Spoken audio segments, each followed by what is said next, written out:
Hurmatli hamkasblar, mana bugun navbatdagi o'quv seminar mashg'ulotimiz desak ham bo'ladi. U an'ana tusiga kirib qoldi. Yangi yildan buyog'iga har oyda bir marta mahalla bankiri agentlari bilan bankni mas'ul xodimlari ishtirokida o'quv seminar desak ham bo'ladi, tajriba almashish desak ham bo'ladi. O'sha joyda birdaniga bor savol-javoblarimizni qilib, shu mahalladagi tashkil qilinayotgan ishlarda kamchiliklarni topib, o'shalarga yechim topish maqsadida uchrashib turibmiz.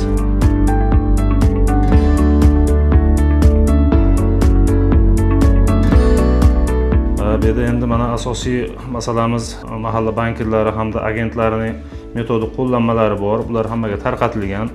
Uni hamma o'zi yoddan biladi desak ham bo'ladi. Bu yerda hamma qiladigan ishlarimiz ko'rsatilgan.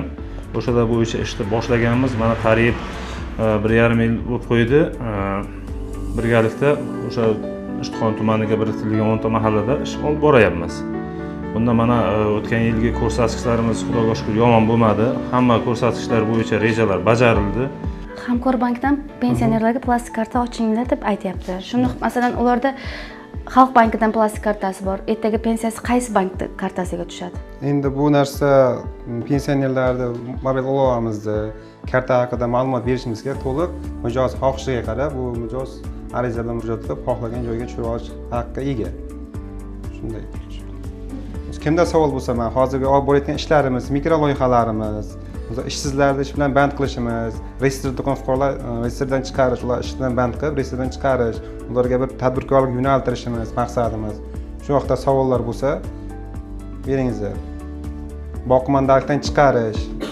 Muhtaram prezidentimizning ham g'oyalari shunday bo'lyapti. Ularning reyestrda turibdi, ularni borib hunar o'rgatinglar, ish bilan band qilinglar. Mablag' kerak bo'lsa mablag' beringlar, mayli, bering savol bo'lsa.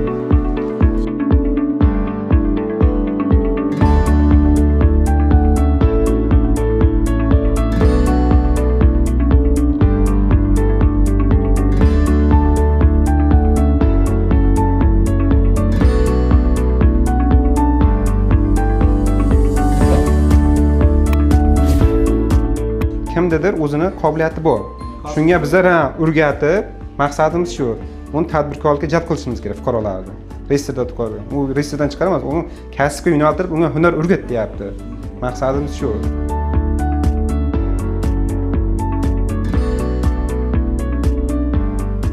312-qaror bo'yicha PQ 7-qaror bo'yicha o'sha biznesga birinchi qadam bo'yicha ham bergan loyihalaringiz ko'rib chiqilyapti. Ko'rib chiqilganlari ijobiy deb topilganlariga kredit mablag'lari ajratildi. Aholini tadbirkorlikka o'rgatish. Asosiy maqsad shu. Tadbirkorlikka o'rganish, tadbirkorlikka o'rgangandan keyin, tadbirkor bo'lgandan keyin xohlaysizmi, xohlamaysizmi, o'zida bir salgina bir iqtisodiy tomondan rivojlanish bo'lgandan keyin unda qiziqish ham paydo bo'ladi. Qiziqish paydo bo'lgandan keyin unda yangi ish o'rinlariga ehtiyoj ham paydo bo'ladi. Ish o'rinlariga ehtiyoj paydo bo'ldimi, unga kimdir ishga kiradi. Shu bilan bitta odam ishli bo'lsa, bitta ro'zg'or obod bo'ladi. Endi bizda asosan mana qishloq joylar, mahallalarimiz joylashgan qishloq.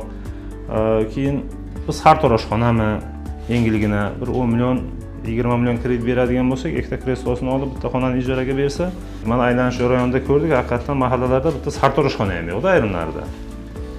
Go'sht do'koni yo'q, boshqa yo'q. Mana misol uchun o'shalarga bir taklif qilsak, shu go'sht do'konchiga ham bitta qassob bo'ladigan bo'lsa, qassobga kredit bersa, misol uchun qassob bo'ladi, bitta yordamchi bo'ladi, ikkita odam ishli bo'ladi.